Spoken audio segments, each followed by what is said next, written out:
Hey guys, this is Pedro back with another interview, this time covering VCT Americas Stage 1 for Week 5. My guest at this time is Zikz, the head coach of 100 Thieves, coming off of their match against KRU Esports, in which they came out on the losing end, thus finishing with a record of 3-2 in said regular season. So Zikz, thank you so much for the opportunity for this interview. Unfortunately, like the last conversation, you're coming off of a loss this time at the tail end of the group stage. So gotta ask you, how are you feeling? Um, Honestly, don't know how to feel. I think like our match, this was a seeding match for us, so it's not the end of the world in terms of the actual result. Um, and I think now this puts us on the side of the bracket where we may have to reface Crew. I think that Crew is definitely a good team, but I think they are definitely very beatable. I think that they play like a really simple style, and today we just didn't play good enough Valorant, honestly, to be able to beat them. But I feel like we have a really good understanding of how they play. We have like a good matchup against them, and as long as we honestly like kind of like learn our lesson from this match, then I think we should be good in a rematch that may happen later on down the line. Um, but yeah, I would say also like there's a lot of other factors that play into it too. Like one, like I said, it's a seeding match, so people like the mindset is like maybe a little bit different. On top of like we're playing in the back room, like the more face to face kind of setup. Um, I know like for me and Adam, the crew head coach, we didn't have audio the entire match, so it's kind of it was just such a different environment and such a very weird game.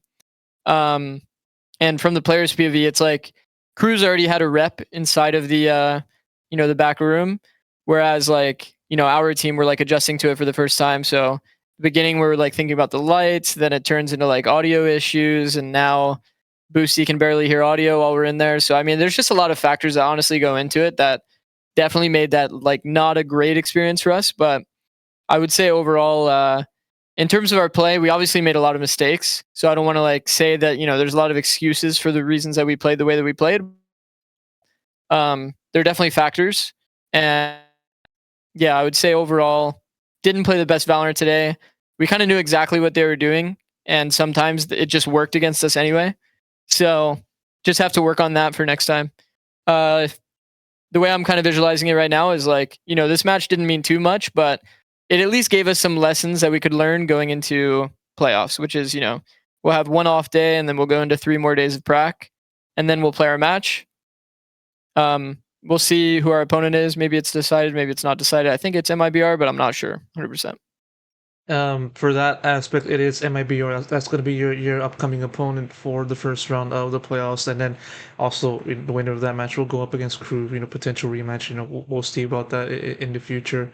Um, I want to ask you just sort of like the mindset heading into today, because I believe because of the tiebreakers and like how you know these two teams were faring with Sentinels about like who would go on to the one seed. I believe like whatever happened today, you guys would still be like outside of the first seed picture. I might be wrong on that. You can kind of elaborate Yeah. on that. Yeah. But like with that in mind, do you feel like the team kind of like, as you said, approached this matchup with a very different mindset compared to what you guys have usually been fine tuning yourselves in other matches, or do you feel like there's that kind of a difference there? I mean, it's a factor. I definitely, I can't speak exactly for my players if, that affected their mindset at all.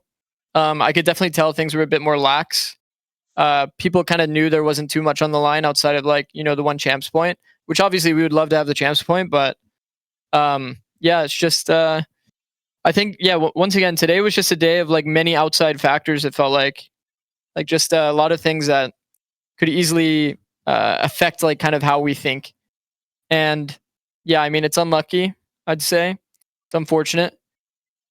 Um but yeah, I mean at the end of the day it's like we're competitors, we have to come, and regardless of the circumstance, play. And whatever circumstance there is, like we have to show up. And I think today we didn't fully show up and bringing like the best mindset possible. Um, and in terms of the play, I gotta go back and rewatch the game to have the full picture. But I'll say with confidence, I definitely knew exactly what they were doing every single round, and I feel like in a lot of the rounds we as a team knew what they were doing, but we just made mistakes to punish it basically. I want to ask you real quick about the map selection onto Fracture. I mean, pretty interesting choice compared to the other maps that you guys have been playing so far in this season. I mean, I'm sure you guys also consider this as well. You know, maybe going for Pearl. You know, for the this first map of the series, or maybe even going for Ascent or maybe Split. But why Fracture? You know, what made you want to go for that pick? We have a very good Fracture. Crew last time when they played Fracture, they had really just no idea of how to play the map. They got pretty dominated by Loud. And when you see a team that has a like poor fundamental understanding of a map, it's not something that you can kind of like easily fix. Like there's a lot of protocols that go into a map like Fracture, and I would say we made like a lot of mistakes on Fracture because we definitely had the most clear picture of everything that they were doing. I mean, I think even at the end of the game, they closed off of a 1v3. There was a lot of like I believe so. There was a lot of man advantages thrown today. Um, but I mean, I would always pick Fracture in that spot every single time. I think they were just a bad Fracture team in the past. We saw that as a gap. Teams have been banning Fracture against us. We're a strong Fracture team. It makes sense for us to pick it. Yeah, I mean, I would do that again every single time. Similar question that I want to ask you about, like what happened in Fracture, but more so specifically looking at the second half of Icebox, in which you guys were on to the attacking side. Obviously, that was kind of like the point in which Crew finally pulled away and settled the result right then and there. What do you think happened there for the team? You know, was it more like yourselves that kind of not really gelling at that critical point, or was it kind of like Crew just kind of like having their obstacles thrown upon you, and then it kind of like exacerbated the issues that you guys were experiencing? I felt as though, and I could be wrong here. I need to go back and watch the VOD. I feel like there was a lot of crucial kills that were missed. I felt like um, a lot of our A post felt off or a little bit different, or like for example, one round we overswing angles that we usually don't. There's just a lot of really simple, small things that are mistakes that I feel like we don't usually make. That are things that we'll have to just go back and look at. Um, yeah, we'll have to see, talk about the game plan, talk about what mistakes we made. I mean, playing against a Harbor on Icebox is like a very different experience of Icebox, and kind of like Icebox in general. Like it very heavily changes how you need to like play based on what comp you're fighting. And Harbor is one that completely changes the dynamic of the game. You have to like always make sure you're basically playing with it in mind. Because obviously there's no flashes. It's a lot harder for them to push you off angles. They have to like throw a cascade at you and then run behind it or something like that. So you have to do a lot of adapting and a lot of like fighting forward. But I mean, yeah, there's a lot of details that kind of go into it, and I definitely need to watch it back. Yeah, that's where I'll end that. One more question I want to ask you before I wrap this up, given that we're getting low on time. Next match against MIBR, you guys already had the chance to face them at the start of this year, back in kickoff. You guys came out of that on top. Nowadays, from that point on to now, we're looking at a different MIBR squad. One might say a much stronger version. What are the expectations for that upcoming match? I think MIBR is a team that has like a lot of firepower. So definitely it'll be a fun match because I feel like as long as like, we're in good form, they're in good form, I think it can really go either way. So I'm definitely looking forward to a competitive match.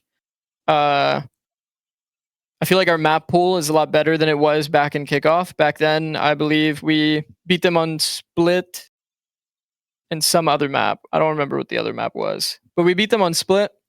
like very handily, and I've been watching a little bit of them, but obviously they're in the other group, so I don't know too much. So I have to do a lot of VOD review, but I do remember, their ice boxes, for example, once again with the Harbor. So there was a lot of good reps that we got today on stage to kind of help handle certain other maps that, we might play against them. So we'll see. And hopefully you guys are able to do that VOD reviewing as you've been saying time and time again in this conversation, and of course learn from what happened today and be much more better version in this next matchup. So Zikz, thank you so much for the opportunity for this conversation. Really do appreciate it. Of course, tough luck on the loss, but of course also hopefully you guys can bounce back in the next one. So thank you very much. Thank you. Appreciate it.